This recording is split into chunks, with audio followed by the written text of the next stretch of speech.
Hello there, language adventurers. I'm Zara, your globe-trotting English teacher. I'm a nomad traveling the world, and every amazing new location is a fantastic chance for us to level up your English skills. In this video, we're heading to an incredible destination where you'll learn key vocabulary and expressions. Check the lesson notes and full vocabulary list in the description below. Leave your questions and feedback in the comments. I love hearing from you. Let's go. Today's episode, we're journeying far, far away to an absolutely surreal location, the Salar de Uyuni in Bolivia. Imagine a place that's vast, white, and feels like another planet. From this unforgettable travel experience, we're going to pick up some great new words and English expressions perfect for a B2 level. And here's our first phrasal verb.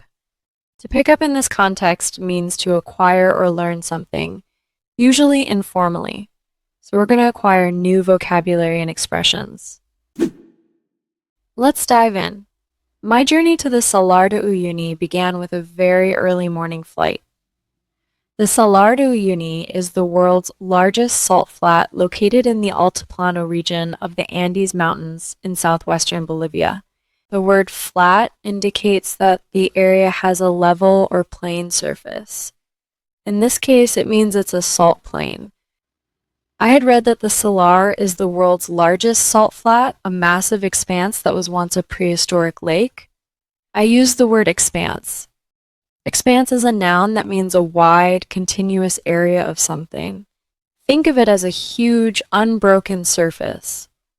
Also, I used the word prehistoric. It refers to the time in human history before the invention of writing systems, which typically marks the beginning of recorded history.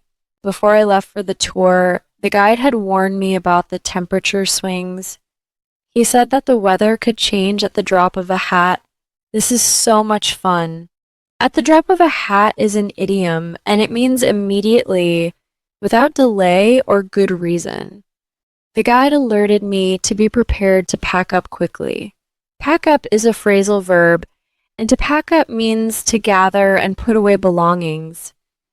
By the way, this is a perfect moment to review second conditional sentences, which we use for hypothetical or unlikely situations in the present or future. For example, if the weather dropped rapidly, I would pack up quickly. The structure is if plus simple past in the first part and would plus base verb. This describes a hypothetical situation now or in the future. Let's stick to the second conditional, which is very relevant to the B2 English level. If the temperature dropped rapidly, I would pack up quickly. This shows an unlikely or untrue situation and its probable result. Another example is the following sentence. I told my friend that if I had a mirror, the reflections on the salt would look even more amazing. The actual salt flat itself is mesmerizing.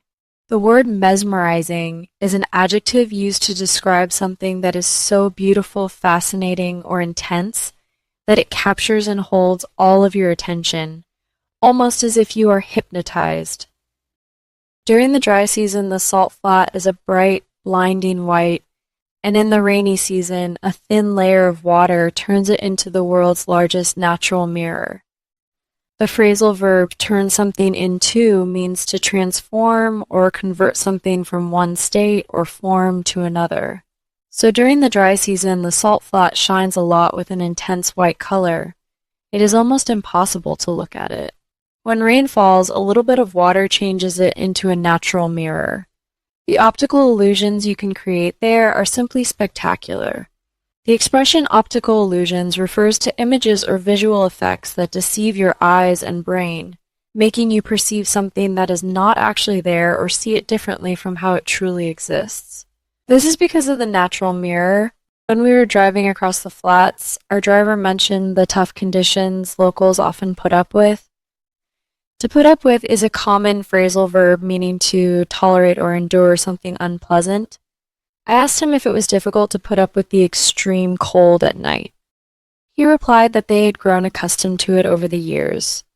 That's fascinating, isn't it? Accustomed guise means to be familiar with something, so that it seems normal, usual, or comfortable. The locals are accustomed to the Salar de Uyuni because they grew up learning how to put up with all its weather conditions. The most enjoyable part of the trip was taking the famous perspective photos. We spent a long time trying to get the right shot where a tiny person looks like they are standing next to a giant boot. The expression, the right shot, is a very common phrase in photography, film, or any visual arts context. It means the perfect photograph or image, or the precise angle, framing, or moment necessary to capture the desired effect or visual outcome. I said to my group that getting the perfect picture was harder than it looked on paper. Look on paper is another helpful expression. The phrase look on paper means that something seems easy or good when you read or talk about it, but the reality might be different.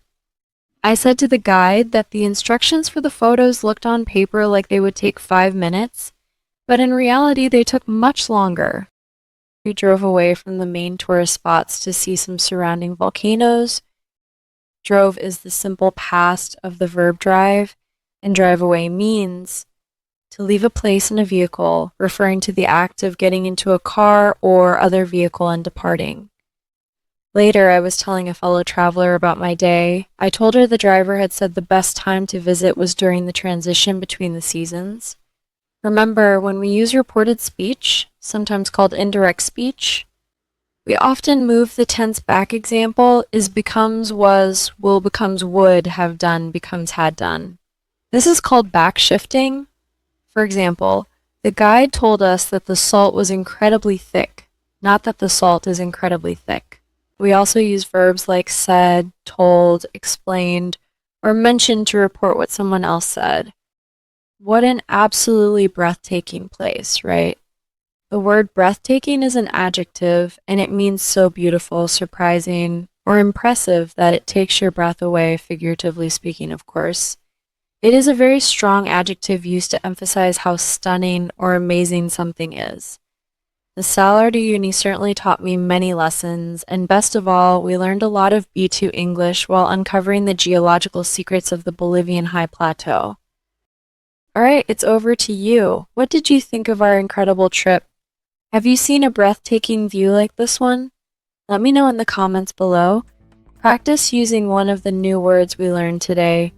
Remember, the full list is in the description. If this episode was helpful, please like and subscribe so you don't miss where we go next. See you soon. Bye!